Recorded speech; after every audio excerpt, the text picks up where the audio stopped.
Welcome to the Rabbi's Message. We come to you every single Monday right here on KKNW. This week's Torah portion is Parshat Va'etchanan. Va'etchanan comes from the last of the 5 books of Moses. And what's interesting about this week's Torah portion and the entire 5th book, it's primarily Moses standing 37 days prior to his passing. And he turns to the Jewish people and he tells the Jewish people, he reviews the laws. He goes through the ups, the downs, the good times, the tragedies. And ultimately he says, I will not be the one who leads you into the land of Israel, into the promised land. It will be my assistant Joshua, Yehoshua. He will take you into the land of Israel. What's interesting about this week's Torah portion, Va'etchanan, the opening verse, says that Moses prayed to God, and he called out to God. Our rabbis tell us 515 unique prayers. 515. The word Va'etchanan has the numerical value of 515. 515 unique prayers. He turns to God. As the verse says, I requested from God at that time, please allow me access to the land of Israel. Give me that moment. Don't just let me see the mountain from the distance, the Holy Land of Israel, with binoculars. Let me stand on the land. The land that you've promised to Abraham, Isaac, Jacob. The land through all the trials and tribulations of Jewish history to that point. 400 years of slavery, 200 years and 10 years of harsh slavery.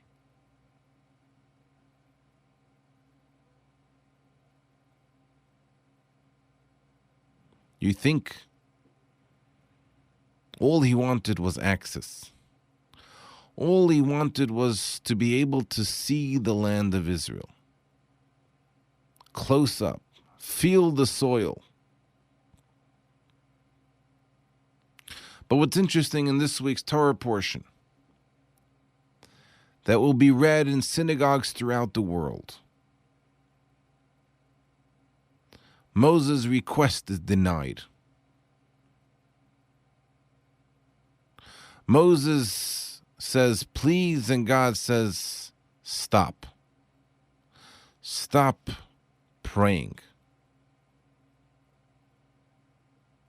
Could you imagine being turned down by God?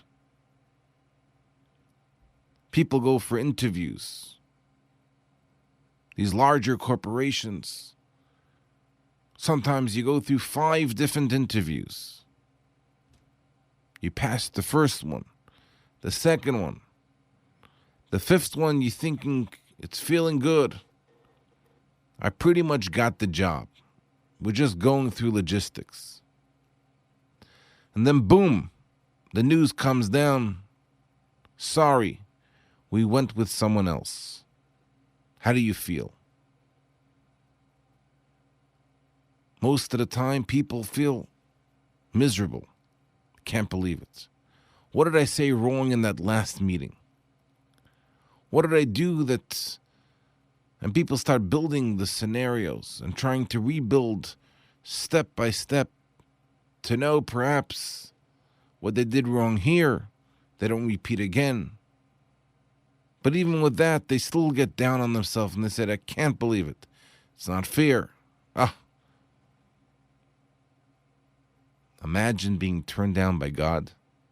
Where do you go Where do you find a job? Where do you say, okay,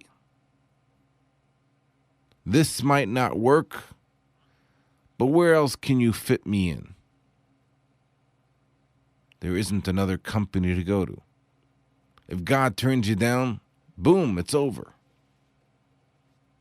In fact, no one in the history of the world besides Moses has been turned down after such a request. 515 unique prayers. And for God to turn to Moses and say, enough already, stop praying. I got a bigger issue with this statement. People are always taught the concept, the unique relationship that man has, the ability that was gifted to the human being, the power of communication, prayer. When all else fails, pray. In Judaism, we say all the time, go to the synagogue. A prayer can't hurt. Someone's ill. There's a prayer called a Misha Berach. When you turn to God and you say, have mercy on this individual, and you mention their name and their mother's name. And this is a tradition that's going on for thousands of years. People are saying Misha Berach. You go to some traditional synagogues, they stand there for 5 minutes, getting a list of community friends from this community, from abroad. We say a special prayer for the safety of our president, special prayer for the safety of the land of Israel. And there are hundreds of prayers that people do every single day. You come across a pious individual, they say, of course I've prayed today. What kind of question is that? Get out of bed in the morning, go through the course of life, the course of day, and not pray. What type of person does that? And they pray. Some people pray 3 times a day in Judaism. Some people pray 5 times a day. Some people pray once a day. Some people, whenever they have a moment of need, they close their eyes and they say they make a prayer. We believe prayer has power. We believe prayer helps. What happened over here? God says, stop it. Don't pray. Enough. You're done. I don't want to hear from you anymore. How do these words make sense? How do we read through this Torah portion? And when we stumble upon that verse, how do we not go up in uproar and say, this is not fear, God? What message are you teaching the generations to come? What message are you teaching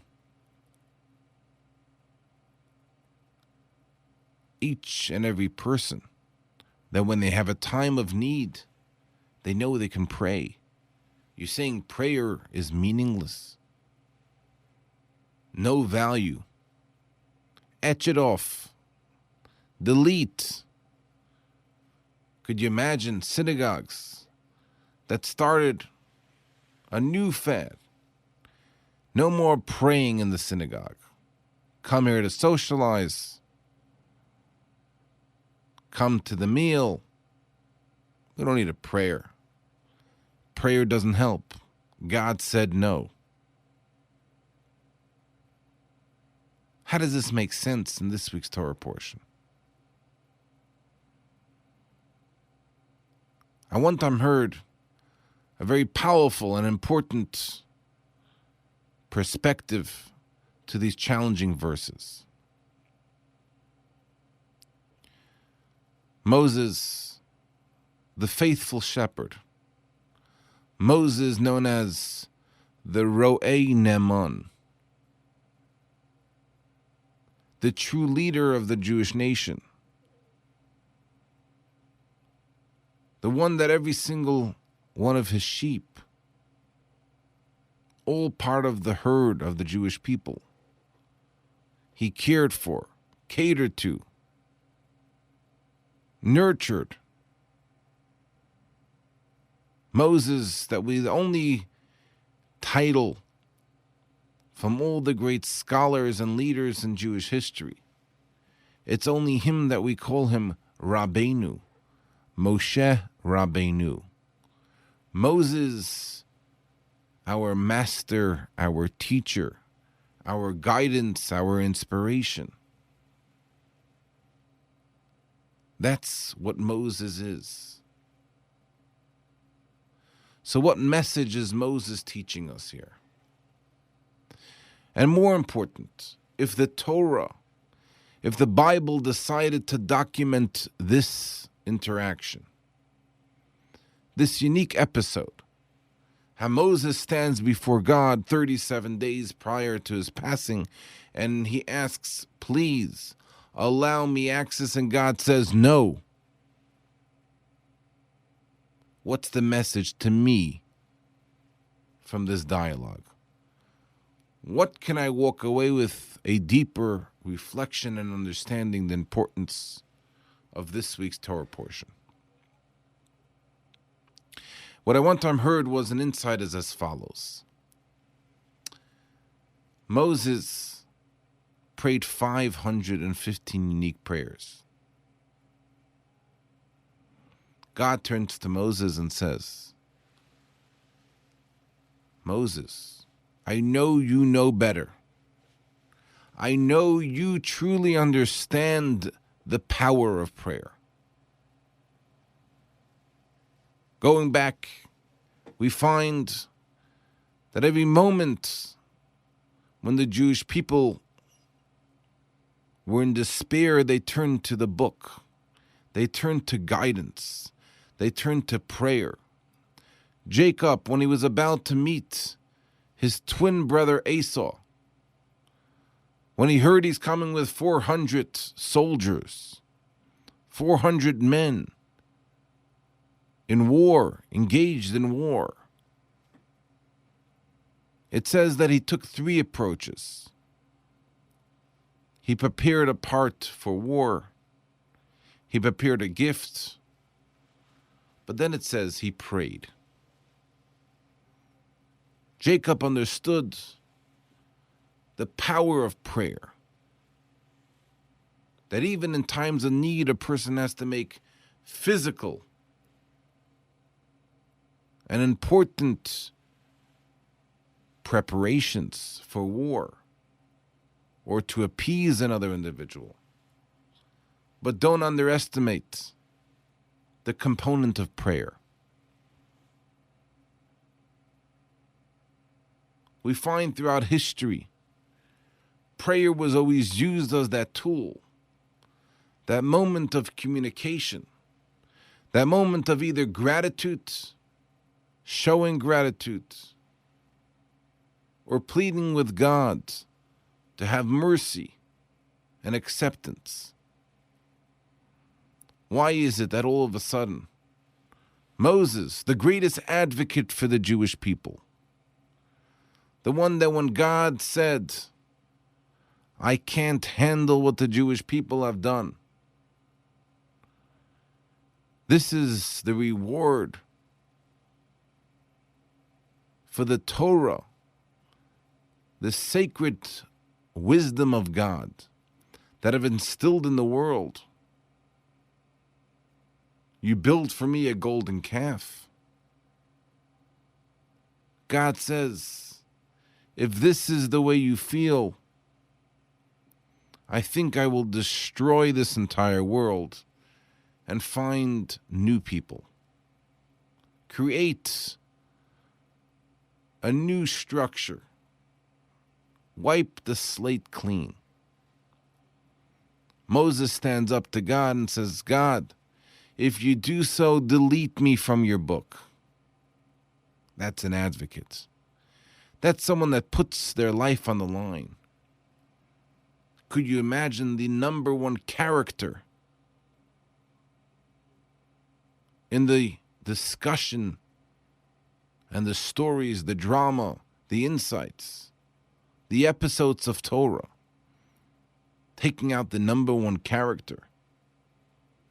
Not because the contract wasn't written well and he's not getting paid the way he wanted. The wages are not correct. But simply because a true advocate understands that if you care for another person and you are responsible for them, you have to be willing to put yourself on the line. And Moses does it. And he says, God, if you don't take that thought away, and you, God forbid, destroy the entire nation, I do not want to have anything to do with your book. Find a different character. Find someone else to play the role of Moses. It's not for me. And God listens. God listens to him. Here Moses is asking a personal request. Moses that was able to speak face to face with God. From all the great prophets in the world, throughout the history of the world, no one had that open dialogue, face-to-face discussion, only Moses.